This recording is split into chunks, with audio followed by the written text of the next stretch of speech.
Monday morning காலையில் எழுந்து வந்தோடனேயுமே ஒரு சாம்பார் வச்சுட்டேன். டிஃபனுக்கும் லஞ்சுக்கும் சேர்த்து. லஞ்ச் பேக்கிங்க்கு பார்த்திங்கன்னா சாப்பாடோட சாம்பார் ஊற்றி ஒரு ஸ்பூன் நெய் விட்டு கூடவே அப்பளம் வச்சா பேக்கிங் ரெடி. அப்படியே சிம்பிளாக முடிச்சாச்சு. பசங்க 2 பேர்த்தையும் அப்படியே ஸ்கூலில் விட்டுட்டு கிச்சனுக்குள்ளே என்ட்ரி ஆனால் எங்கள் கிச்சன் இப்படி தான் இருக்கும். எங்கள் வீட்டில் இட்லி சாப்பிடாத ஒருத்தர் இருக்காருங்க, தோசை சைக்கோன்னு. எப்போவுமே இட்லி ஆகாது, தோசை தான் கேட்பார். நான் வரதுக்குள்ளே தோசை விட்டு சாப்பிட்டு அந்த பாத்திரம் வந்து காயக்கூடாதுன்னு தண்ணி வேறு ஊற்றி வச்சுருக்காரு.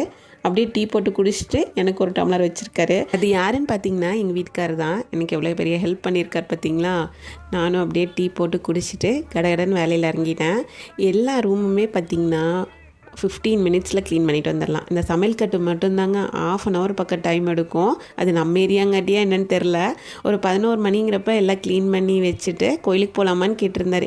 எங்கள் வீட்டிலேருந்து பார்த்தீங்கன்னா ஒரு 15 மினிட்ஸு புஷ்பா தேட்டில் இருக்க ஐயப்பன் கோயிலுக்கு தான் வந்திருந்தோம். நல்லா சாமி தரிசனம் பண்ணிவிட்டு பிரசாதம் வாங்கிட்டு வீட்டுக்கு வந்துட்டோம்.